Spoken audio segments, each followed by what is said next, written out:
গুয়াহাটির পরে demo train যদি নতুন ডেমো ট্রেন চলেছে তো ত্রিপুরা রাজ্যে চলেছে, লোকাল এক্সপ্রেস চলেছে,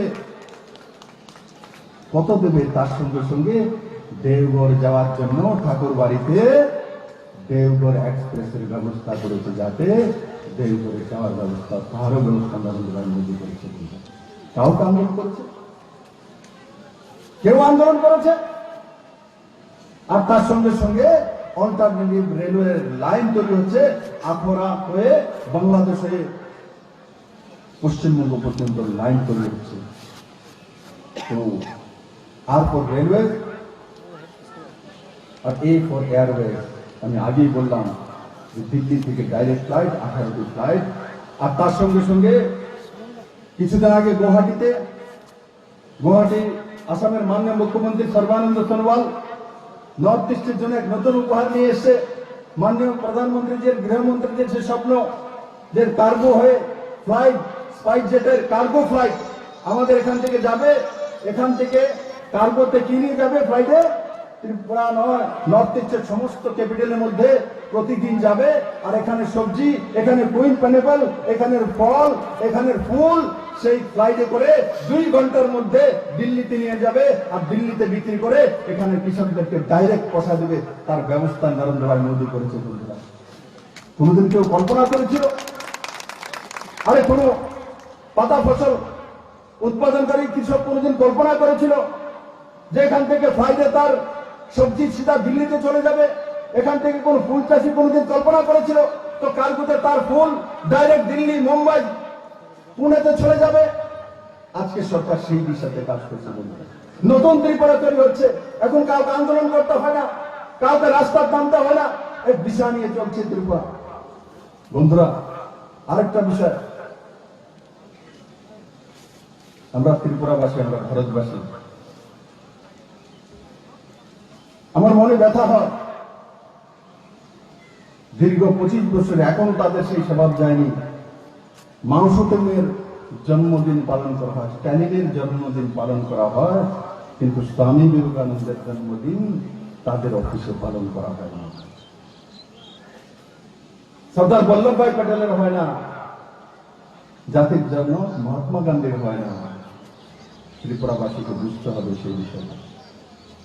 আমি যদি ফটিকরাবাসীকে বলি, করুন তো বাড়ির মধ্যে গিয়ে, আপনি কি স্টালিনের বা মাও সেতুংয়ের জন্মদিন বাড়িতে পালন করবেন? কোন ফটিকরাবাসী আছে পালন করবে? কেউ করবে না। তো কোন দিশাতে নিয়ে যাচ্ছে? মাও সেতুং কোথাকার লোক? কোন দেশে? যে দেশ বারবার ভারতকে আক্রমণ করে, বারবার ভারতকে পরাজিত করতে চায়, সেই দেশের নেতার জন্মদিন পালন করতে হয় এই ভূমিতে। ত্রিপুরাবাসী সেটা মেনে নেবে না। ত্রিপুরাতে যদি জন্মদিন পালন করি তো গান্ধীর জন্মদিন পালন করবো, সর্দার বল্লভভাই প্যাটেলের করবো, স্বামী বিবেকানন্দের করবো, রাণা প্রতাপের করবো। কোন বিদেশি জন্মদিন ত্রিপুরাতে আমরা পালন করবো না। যারা ভারত বিরোধী মানসিকতার লোক, সেই মানসিকতা এখনো ত্রিপুরা জীবিত রয়েছে। আগামী দিনে আমাদের ত্রিপুরাবাসী নিশ্চিত করতে হবে আমরা ভারতবাসী, আমরা ত্রিপুরাবাসী। আমাদের রাজা মহারাজা বীরবিক্রম কিশোর মানিক্য, তারও যে জন্মদিন পালন করার বিষয়ে সিদ্ধান্ত কে নিয়েছে? নিয়েছিল 25 বছর পুরনো সরকার। এই সরকার আসার পর মহারাজা বীরবিক্রম কিশোর মানিক্যের জন্মদিনে ছুটি ঘোষণা করেছে। এই সরকার আসার পর আধুনিক ত্রিপুরার উপকার মহারাজা বীরবিক্রম কিশোরের নামে এমবিবি এয়ারপোর্ট দিয়েছে। মাননীয় প্রধানমন্ত্রী নরেন্দ্র ভাই মোদী ব্যবস্থা করেছে। এই সরকার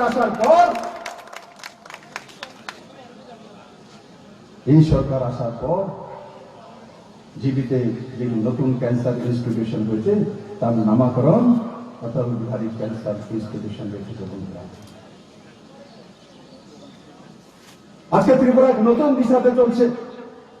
বন্ধু, আমি জানি যত মায়েরা এসছে, বোনেরা এসছে, নজওয়ান ছেলেমেয়েরা যখনই আমাকে দেখে তখনই তার মনের মধ্যে প্রশ্ন জাগে, দাদা কবে চাকরি দিব, দাদা কবে আমার বাড়িতে বিল্ডিং তুলে দেবে, দাদা কবে আমার বাড়িতে গাড়ির ব্যবস্থা করে দেবে। বন্ধুরা, নিশ্চিত আপনার বাড়িতে বিল্ডিং উঠবে, আপনার বাড়িতে গাড়িও যাবে, আপনার ছেলে রোজগারও হবে। সেই দিশাতে ত্রিপুরা চলছে। আপনাকে রোজগার করার জন্য আর বাইরে যেতে হবে না, সেই রাস্তায় ত্রিপুরা চলে আসছে। বন্ধুরা, সাবরুমে যে ইন্ডাস্ট্রিয়াল জোন তৈরি হচ্ছে বন্ধু, আপনারা এখনো বুঝতে পারছেন না যে এসিজেড তৈরি হচ্ছে, ইন্টারন্যাশনাল বাজার হবে। আগামী 3 থেকে 5 বছরের মধ্যে 2.5 লাখ মানুষের রোজগার সেখানে তৈরি হবে। 2.5 লাখ মানুষের রোজগার। আর সেই রোজগার শুধু ত্রিপুরা নয়, ত্রিপুরার মানুষ একসময় ত্রিপুরাকে পরিচয় দেওয়ার জন্য আমি দীর্ঘদিন দিল্লিতে ছিলাম। যদি বলতাম ত্রিপুরা, বাসা কোন জায়গা? ত্রিপুরাতে। এটা কোন জায়গাতে? স্যার দাদা, এটা গুয়াহাটির কাছে। গুয়াহাটি থেকে কতটা দূরে? 600 কিলোমিটার। এটার কাছে আর কোন নাই? শিলচরতে করতে, শিলচরকে চিনে, গুয়াহাটিকে চিনে, কিন্তু ত্রিপুরাকে চেনে না। 25 বছরের টানা সরকার এক দলকে চিনত, এক ব্যক্তিকে চিনত, কিন্তু 37 লক্ষ ত্রিপুরাবাসীকে চিনত না। কিন্তু আজকে কুইন পানিবাল যখন দুবাই চলে গেছে, তখন বলে কোথা থেকে এসছে? বললে ত্রিপুরা থেকে। ত্রিপুরার নাম জেনে গেছে ইন্টারন্যাশনাল বাজারে। এরা চিনেও যখন আমেরিকাতে গিয়েছে, তখন বলে কোথা থেকে এসছে? বলে ত্রিপুরা থেকে এসছে। বাসের বোতল যখন নরেন্দ্র মোদীর হাতে চলে গেছে, তো মোদীজি টুইট করে বলছে কোথা থেকে এসছে, মন কি বাতের মধ্যে বলছে ত্রিপুরা থেকে এসছে। আজকে কিল্লার যে অরেঞ্জ রামপুরা, সেখান থেকে আসেন। কিল্লাতে বহুকাল যাবৎ কমলা লেবু হয়, কিন্তু কিল্লার চাষিরা আমার কিল্লার কমলা লেবু বলে বিক্রি করে না, কারণ বাজারে বিক্রি হবে না। এই সরকার আসার পর কমলা উৎসব করেছে, তো এখন সগর্বে কিল্লার চাষিরা বলে যেটা কিল্লার ব্যাটারি ফল। আগে বলতে পারতেন, বাজারে বিক্রি হতো না। যদি কিল্লার বলে তো বিক্রি হবে না, তাকে বলতে হবে কোথা থেকে এনেছে, না নাগপুর থেকে এনেছে। আজকে সগর্বে মাননীয় প্রধানমন্ত্রী ভোকাল ফর লোকালের যখন স্লোগান দিয়েছেন, তখন সমস্ত ত্রিপুরাবাসী, সমস্ত ভারতবাসী নিজের দ্বারা উৎপন্ন সামগ্রী বাজারজাত করতে শিখে গেছে, বিক্রি করতে শিখে গেছে। দিল্লির বাজারে যে toy market, highest toy market ঝান্ডেওয়ালানে আছে, একসময় চাইনিজ টয় বিক্রি করার জন্য লাইন দাঁড়িয়ে থাকতো। আর এখন মন কি বাতে সেদিন মাননীয় প্রধানমন্ত্রী বলছে যে ভোকাল ফর লোকাল হওয়ার কারণে যে খেলনার দোকানগুলি রয়েছে, তার মধ্যে লোক দাঁড়িয়ে যেগুলি ভারতীয় খেলনা রয়েছে, সেখান থেকে বলে এটা ভারতীয় খেলনা, এটা সবচেয়ে ভালো, আসুন। তখন সেই দোকানের মধ্যে ভিড় লেগে যায়। সেই দিশাতে ভারত চলে যাচ্ছে বন্ধুরা, ত্রিপুরাও সেই দিশাতে যাচ্ছে। আজকে ত্রিপুরাকে মাননীয় প্রধানমন্ত্রী কি সম্মান দিয়েছে? আগে 25 বছর কি পেয়েছিলাম? 25 বছর ত্রিপুরা নিপীড়িত, ত্রিপুরা অবহেলিত, ত্রিপুরার কাছে কোনো কিছু নেই। ত্রিপুরার গরিব মানুষ, গরিবী, ত্রিপুরাকে অপমান করা হতো। 2019 লোকসভার ইলেকশনের আগে মাননীয় প্রধানমন্ত্রী যখন উদয়পুরের গার্লস স্কুলের ময়দানে এসছে, তখন সেই ময়দানে লাখো মানুষকে দেখে মাননীয় প্রধানমন্ত্রী 2 হাত তুলে বলছে ত্রিপুরার মানুষকে, হে ত্রিপুরার মানুষ, তোমাদেরকে আমি ধন্যবাদ জানাই। তোমরা দূরদর্শী, তোমরা মেহনতি। এবং তার সঙ্গে সঙ্গে বলছে, হে ভারতবাসী, আসো ত্রিপুরার মানুষ থেকে শেখো, ত্রিপুরাকে দেখো, আর ত্রিপুরার মানুষের সেই মানসিকতা থেকে এক নতুন ইতিহাস করার যে বিস্ময় তৈরি করেছে সেটা শেখো। ত্রিপুরার মানুষ নতুন কিছু করে দেখাতে পারে। বন্ধুরা, ত্রিপুরার মানুষ 2018-তে যে ইতিহাস তৈরি করেছে, আমি জানি না দুনিয়াতে আর কেউ তৈরি করতে পারবে কিনা। সেই ইতিহাসের সবচেয়ে বড় বিন্দু আপনার সামনে দাঁড়িয়ে আছে। বন্ধুরা, কি ইতিহাস তৈরি করেছেন আপনারা? 0 থেকে একক সংখ্যাগরিষ্ঠ বিজেপি সরকার তৈরি করেছেন। কেউ কল্পনা করেনি দুনিয়াতে, কেউ কল্পনা করেনি যে 25 বছরের টানা কমিউনিস্ট সরকারকে 0 থেকে ভারতীয় জনতা পার্টির সরকার করতে পারে। সেটা যদি কেউ করেছে দুনিয়ার মধ্যে, ত্রিপুরাবাসী করেছে, ফটিক রায়বাসী করেছে। সুধাংশু থেকে দিয়ে ফটিক রায়বাসী সেই ইতিহাস তৈরি করেছে। বন্ধুরা, আমরা সেই ইতিহাসের সাক্ষী। বন্ধুরা, আমরা সেই ইতিহাসের সাক্ষী। তাই নরেন্দ্র ভাই মোদী বলেন, যাও ত্রিপুরাতে যাও, দেখে আসো ত্রিপুরার মানুষ থেকে শেখো। এর চাইতে বড় উপহার এক প্রধানমন্ত্রী রাজ্যবাসীকে কি দিতে পারে বন্ধু? আজকে ত্রিপুরা স্বাভিমানী হয়ে উঠেছে, ত্রিপুরার মানুষ স্বাভিমানী। আজকে আমরা দেখেছি যে এক সময় আমাদের কাছে সামান্য পয়সা দিতে হয়েছে, তো আমাদের একটা লাইফস্টাইল ছিল যে কলকাতাতে একটা ফ্ল্যাট কিনে ছেলে মেয়েকে কলকাতাতে পাঠিয়ে দেবে, ওখানে একটা ফ্ল্যাট কিনে। আজকে সেটা নেই।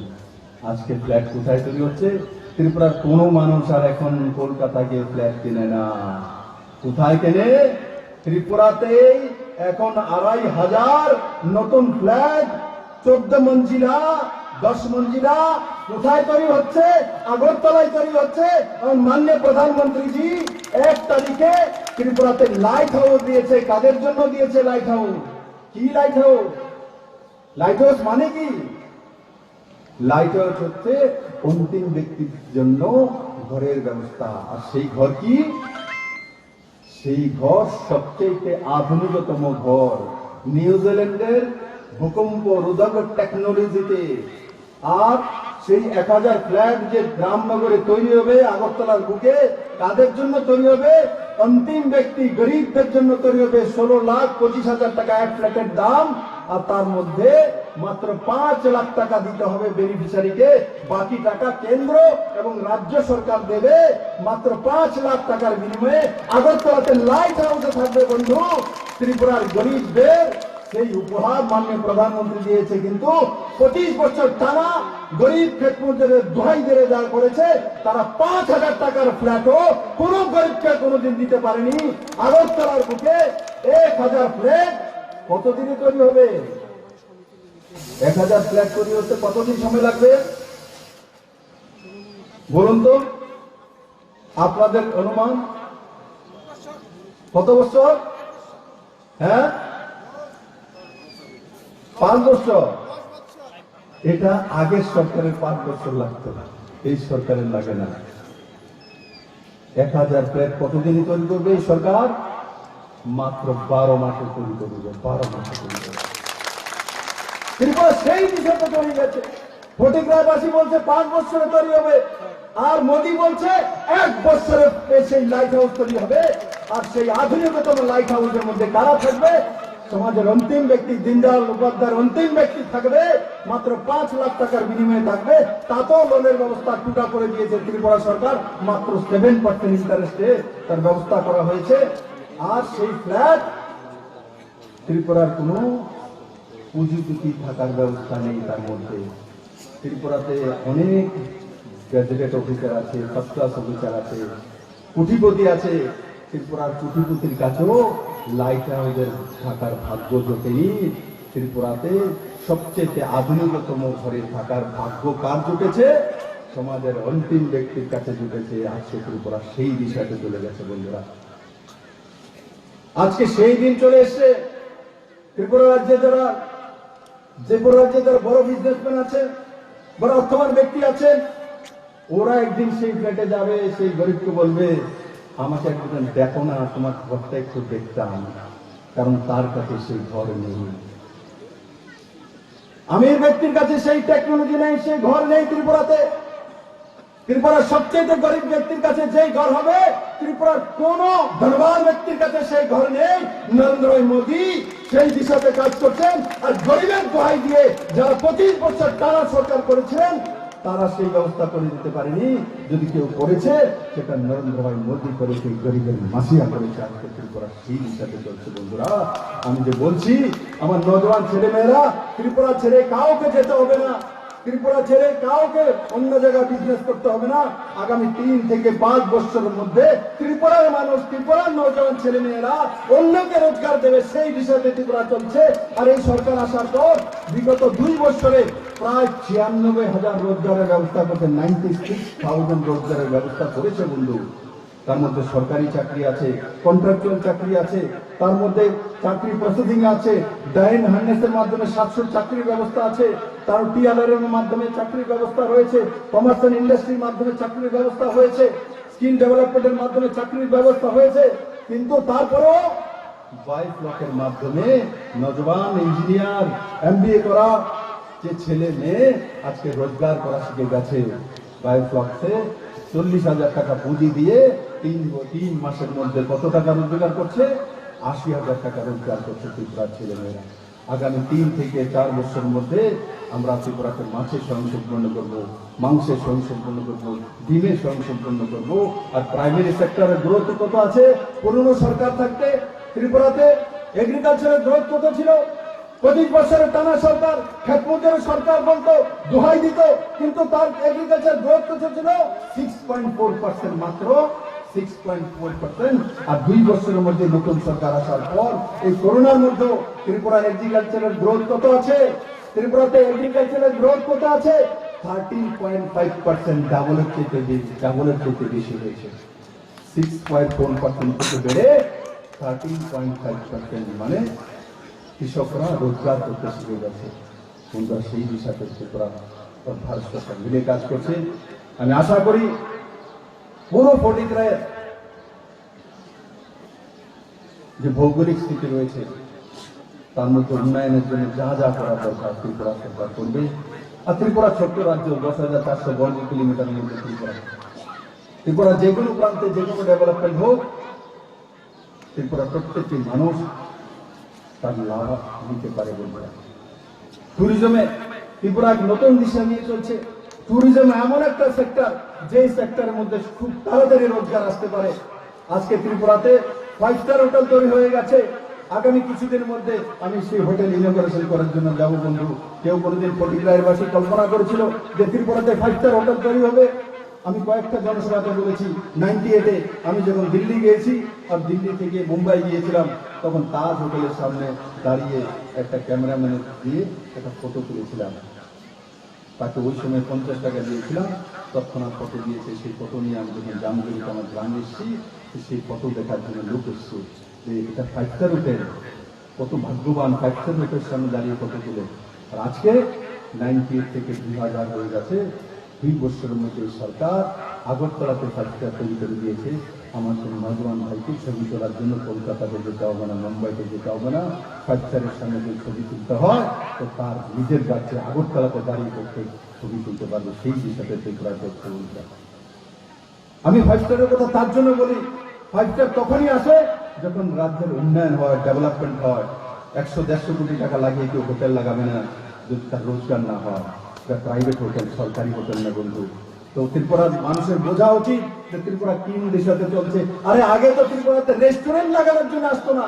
যদি কাউকে বলা হতো এখানে রেস্টুরেন্ট লাগাও, বলে কমিউনিস্ট রাজ্যে রেস্টুরেন্ট লাগাবো, 3 দিন পরে চলছে না, চলবে করে তালা লাগিয়ে দেবে, যাবো না ত্রিপুরাতে। আজকে ত্রিপুরাতে পুরো দুনিয়া চলে আসছে, পুরো দুনিয়ার বিজনেস চলে আসছে। ত্রিপুরাতে বাঁশের বোতলের তৈরি করে দুবাইয়ের বাজারে বাঁশের বোতল কত টাকা বিক্রি হয় জানেন কি? বাড়ি বাসের বোতলটি এখন কত দিয়ে বিক্রি হয়? ফটিকরায়বাসী কত দিয়ে বিক্রি হয়? হ্যাঁ, জানেই না? 2,500 থেকে 3,000 টাকা একটা বাসের বোতল বিক্রি হয়। 2,500 থেকে 3,000 টাকা। এই বাসের বোতলে খরচা কত? বাস তো আগেও ছিল ত্রিপুরাতে। মোদি বাস নিয়েছে এমন নয়, বাস তো আগেও ছিল, কিন্তু সেই বাস দিয়ে বোতল তৈরি হয়নি, দুবাইয়ের বাজারে যায়নি। আজকে দুবাইয়ের বাজারে 2,500 থেকে 3,000 টাকা বিক্রি হয়। কি বাস দিয়ে তৈরি হয়? বাড়ি বাস দিয়ে। একটা বাড়ি বাসের দাম কত? বাড়ি বাসের দাম কত? হ্যাঁ, কম না? কত?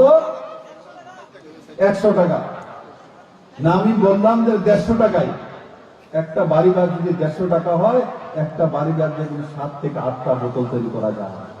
7 থেকে 8টা, যদি 7টাও হয় তো 3,000 টাকার বোতল হয়, 3/7 21,000 টাকা। 150 টাকার বাস কত টাকা বিক্রি হচ্ছে? 21,000 টাকা। আর তার মধ্যে লাগত যদি 10,000 টাকা হয়, তবে এক বাস বিক্রি করে 11,000 টাকা লাভ করতে পারে। সেই দিশাতে ত্রিপুরার বাস চলে গেছে। আগে সেই বাস কি করতো পুরনো সরকার? আমরা বোতল তৈরি করে দুবাইয়ের বাজারে বিক্রি করছি। আগে সেই বাস কি করত? সে বাস কাকে দিত?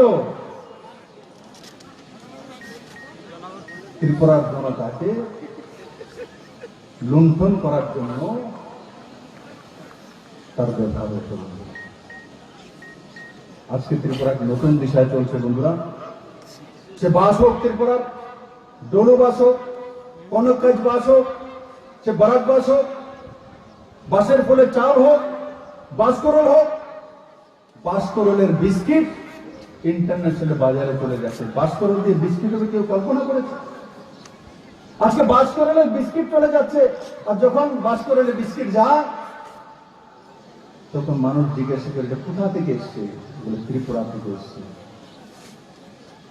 পুরো ভারতবর্ষের মধ্যে বাসকরলের বিস্কিট যদি কেউ তৈরি করেছে তো ত্রিপুরা রাজ্যে তৈরি হয়েছে। ত্রিপুরা রাজ্য সবচেয়ে ইমিউনিটি পাওয়ার যার মধ্যে রয়েছে সেই বাসকরলের বিস্কিট ত্রিপুরা রাজ্যেই তৈরি হয়েছে। আজকে ত্রিপুরা তার জন্য বলছি, আগে পার্টি আর ব্যক্তির জন্য ত্রিপুরাকে জানতো, আর আজকে বাসকরলের বিস্কিটের জন্য জানে, ত্রিপুরার বাসের বোতলের জন্য জানে, ত্রিপুরার কুইন পাইনাপেলের জন্য জানে, ত্রিপুরার সেন্টেড লেবুর জন্য জানে, ত্রিপুরার মৈত্রী সেতুর জন্য জানে, SEZ এর জন্য জানে, ত্রিপুরাতে 15 মঞ্জিলা বিল্ডিং হবে তার জন্য জানে, ত্রিপুরাতে 5 স্টার হোটেল হচ্ছে তার জন্য জানে, ত্রিপুরাতে 18টি ফ্লাইট আসছে তার জন্য জানে, ত্রিপুরাতে IT হাব হচ্ছে তার জন্য জানে, ত্রিপুরাতে এডুকেশনে NCERT সিলেবাস হয়েছে তার জন্য জানে, ত্রিপুরাতে একসঙ্গে 20টি সরকারি স্কুলে CBSE সিলেবাস হয়েছে তার জন্য জানে, ত্রিপুরাতে ইংলিশ মিডিয়াম স্কুল হয়েছে তার জন্য জানে, ত্রিপুরাতে পেটারপুরের নবোদয় বিদ্যালয় হচ্ছে তার জন্য জানে, ত্রিপুরাতে আরো 2টি কেন্দ্রীয় বিদ্যালয় হবে ধর্মনগর উদয়পুরে তার জন্য জানে,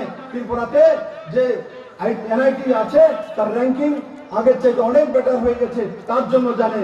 আজকে ত্রিপুরাকে কিসের জন্য জানে? ত্রিপুরার মানুষের মহান কাজের জন্য জানে।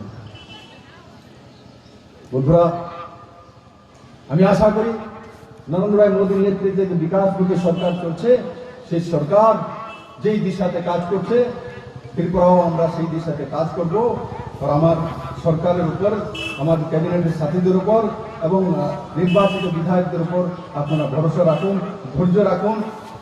25 বছর আপনাদের বরবাদ হয়ে গেছে আমি জানি, তার জন্য আপনাদের মধ্যে কোনো সময় ধৈর্য থাকে না। কবে দেবে, কবে হবে, সবকিছু লাগবে, সবকিছু পাবেন, সবকিছু হবে। নরেন্দ্র ভাই মোদী আছে, এখানে ভাতার ব্যবস্থা হবে। মাঝে মাঝে সুধাংশুবাবু চলে যায়, দাদা ভাতার জন্য বুড়ি মারা আমার কাছে চলে আসেন, আপনি সব ভাতা কাটতে দিচ্ছেন। এই কথা কয়, আমি কাউর ভাতা কাটিনি বন্ধু, কাউর ভাতা কাটিনি, আমি শুধু হিসাব করেছি। আরে মায়েরা এখানে যারা বসে আছেন, যে রোজগারটা হয় প্রতিদিনে বা মাসে আসে, আপনি কি তার হিসাব করেন না? ব্যাংকে কত টাকা রাখবেন, ছেলের জন্য কত টাকা দেবেন, স্বামীর জন্য কত টাকা দেবেন, কাপড় কেনার জন্য কত টাকা রাখবেন, তার কি হিসাব হয় না? ঘরে কে খায়, কে কোন খাবার খাবে, চাউল কতটা রাখবেন, তার কি হিসাব করেন না? তো মুখ্যমন্ত্রীর দায়িত্ব নয় কে কত ভাতা পাচ্ছে, কেন পাচ্ছে, কিভাবে পাচ্ছে, বৈধ পাচ্ছে কিনা, তার হিসাব করার দায়িত্ব ছিল না পুরানো সরকারের, পুরানো মুখ্যমন্ত্রীর? সেটাও আমাকে করতে হবে। 1800 মরা মানুষ ভাতা দিচ্ছে ত্রিপুরাতে। বন্ধুরা, এই হিসাবটা পুরনো মুখ্যমন্ত্রীর দায়িত্ব ছিল না? 1800 মৃত ব্যক্তি ভাতা পেত ত্রিপুরাতে। এবার আমার কোন প্রতিক্রিয়া আছে, আমি 1800 প্রেতাত্মারে ভাতা দিতাম, যদি কোন দিতাম প্রেতাত্মারে ভাতা দিতাম, এও কমিউনিস্টের প্রেতাত্মা দিলে হারিকেন নিয়ে এলো। 1800 প্রেতাত্মা ভাতা পেত, কিন্তু জীবিত আত্মা গরিব বুড়ি মা তাকে দেওয়া হতো না। আজকে বিপ্লব দেব এসে সেই বের করেছে যে 1800 প্রেতাত্মাকে ভাতা দিতে। 305 জন আমার বোন যে বিধবা ভাতা নেয়, অথচ তার পুনঃবিবাহ হয়ে গেছে। পুনঃবিবাহ হওয়ার পরও 305 জন বোন বিধবা ভাতা নিচ্ছে। বিধবা ভাতা নেওয়ার জন্য যখন আসে, সিডিপিও জিজ্ঞাসা করে, আপনার যে শাখা সুন্দর আছে বিধবা ভাতা, কইন না, এটা লয়ে দিতাম নেই। আপনারা যদি কোন যারা বিবাহিত তাদেরকে ভাতা দেবো, আর যারা বিধবা, প্রকৃত বিধবা, তাকে দেব না, এটাকে করা উচিত। তার জন্য সেই 305টা কেটে দিয়েছে। 1800 মৃত ব্যক্তির ভাতা কেটেছি। আর 11,000 APL দাঁড়িয়ে ভাতা দিয়েছে। আর APL এর ভাতা রাজ্য সরকারের কোটা থেকে দেওয়া যায়, 2017 একটা নোটিফিকেশন পুরনো সরকার করেছিল, যদি এপিএল যদি হয় আর তার ইনকাম যদি 1 লাখ টাকার নিচে হয়, তাহলে তাকে এপিএল ও রাজ্য সরকার ভাতা দিতে পারে লোয়ার ইনকাম দেখিয়ে। কিন্তু পুরনো সরকার কি করেছে, তার মধ্যে 8,500 সেন্ট্রাল গভর্নমেন্টের যে ভাতা, সেই সেন্ট্রাল গভর্নমেন্টের ভাতার নিয়ম আছে শুধু বিপিএল আর অন্তর্জয় তারাই সেন্ট্রাল গভর্নমেন্টের ভাতা পেতে পারে, এপিএল ভাতা পায় না। ওরা কি করেছে, তার মধ্যে 8,500 এপিএল ভূমিকে সেন্ট্রালের ভাতা দিয়ে দিয়েছে। সেন্ট্রাল গভর্নমেন্ট তো মিথ্যা কথা বলেছে। এই সরকার যখন স্কুটিনি করছে তো টাকা মিলছে না, দেখছে এপিএল 8,500 লোক সেন্ট্রাল গভর্নমেন্টের ভাতা পাচ্ছে। সেন্ট্রাল গভর্নমেন্টের ভাতা বিপিএল আর অন্তর্জয় ছাড়া পেতে পারে না। এই ভাতাগুলো 8,500 কেন এপিএল এর মধ্যে দিয়ে দিয়েছে সেন্ট্রাল গভর্নমেন্টের, এরা কি জানে না এগুলো রাজ্য সরকারের দিতে হতো? তার মধ্যে 4,500 তো রাজ্য সরকারের থেকে দেওয়া হয়েছে, তো বাকি 8,500 কেন দেওয়া হলো? যে 4,000 দেওয়া হয়েছে সেগুলো কমিউনিস্টের কট্টর ঘরে, তার জন্য তাদের স্থায়ী ব্যবস্থা করেছে রাজ্য সরকার থেকে ভাতা দিয়ে। আর যারা পরে সিপিএম এসছে মাঝে মাঝে লাইনে যায়, তাদেরকে তার ললিপপ দিয়ে এপিএল এর মাধ্যমে ইচ্ছে করে দিয়েছে। যখন লাইনে যায় না, নারী সমিতিতে যাবে না, তখন বলবে তোমার কিন্তু এপিএল এর থেকে ভাতা দিচ্ছি, কষ্টকেরা কাটতে দেবে। আমি অনেক জায়গাতে শুনতাম ধমকি দিব, কাটতে দেবো। এই এপিএল করে মানুষকে ভয় দেখাতো, যদি না যাও তাহলে কেটে দেব। কারণ কি, এপিএল এ সেন্ট্রাল গভর্নমেন্টের ভাতা পাওয়া যায় না। এই সরকার এপিএল এর ভাতা কেটেছে, এই সরকার এপিএল এর ভাতা কেটেছে, কিন্তু এই সরকার সিদ্ধান্ত করেছে যে স্থায়ীভাবে যারা এই 11,000 এপিএল এর ভাতা প্রাপককারী রয়েছেন, তাদেরকে স্থায়ীভাবে সেন্ট্রাল স্কিমে নয়, রাজ্য সরকারের স্কিমে প্রত্যেককে আবার ফর্ম ফিল আপ করে এবং পুরো টাকা সহকারে ভাতা দিয়ে দেওয়া হবে। এপিএল এর রাজ্য সরকার স্কিমে দেওয়া হবে, কেন্দ্র সরকারের নয়। কারণ কেন্দ্র সরকারের যদি স্কিমে দেই, আবার কেউ না কেউ আবার কেটে দেবে। তার জন্য এই সরকার স্থায়ী ব্যবস্থা করেছে। কাউর ভাতা কাটেনি। 30,000 যেটা নতুন ভাতা, সেটা এক্সট্রা দেওয়া হচ্ছে। যারা এপিএল আছে তাদেরকেও পুরনো যে 3 মাসে ভাতা পাননি, সেটা একসঙ্গে করে ফর্ম ফিল আপ করুন, ইনকাম সার্টিফিকেট জমা করুন। 25 জানুয়ারির মধ্যে আপনার ভাতা আপনার ঘরে চলে যাবে। এই সরকার নেওয়ার জন্য আসেনি, এই সরকার দেওয়ার জন্য এসেছে। কারণ যা দেওয়া আপনার সরকারকে দিয়ে দিয়েছেন নরেন্দ্র মোদীকে। এই সরকার সেই দিশাতে কাজ করছে। আমি আশা করি আমার ফটিকরায়বাসী এবং এই অঞ্চলের লোকপ্রিয় বিধায়ক সুধাংশু দাস মহোদয় নজওয়ান যেই দিশাতে কাজ করছে, যে ঊর্জা নিয়ে কাজ করছে। একসময় ফটিকরায় পিছিয়ে পড়েছিল, এখন ফটিকরায় উঠে দাঁড়িয়েছে এবং উঠে দাঁড়ায়নি, দৌড়তে থাকবে ফটিকরায়। সেই দিশাতে ফটিকরায়কে নিয়ে যাব। ফটিকরায় ত্রিপুরার কাছে এক আদর্শ কনস্টিটিউশন হবে, আদর্শ বিধানসভা হবে, সেই দিশাতে কাজ করব। সবাইকে অনেক অনেক ধন্যবাদ। জয় হিন্দ, ভারত মাতা কি জয়। সবাই একবার হাত তুলে বলুন, ভারত মাতা কি, ভারত মাতা কি, নরেন্দ্র ভাই মোদী কি, নরেন্দ্র ভাই মোদী কি। সবাইকে অনেক অনেক ধন্যবাদ।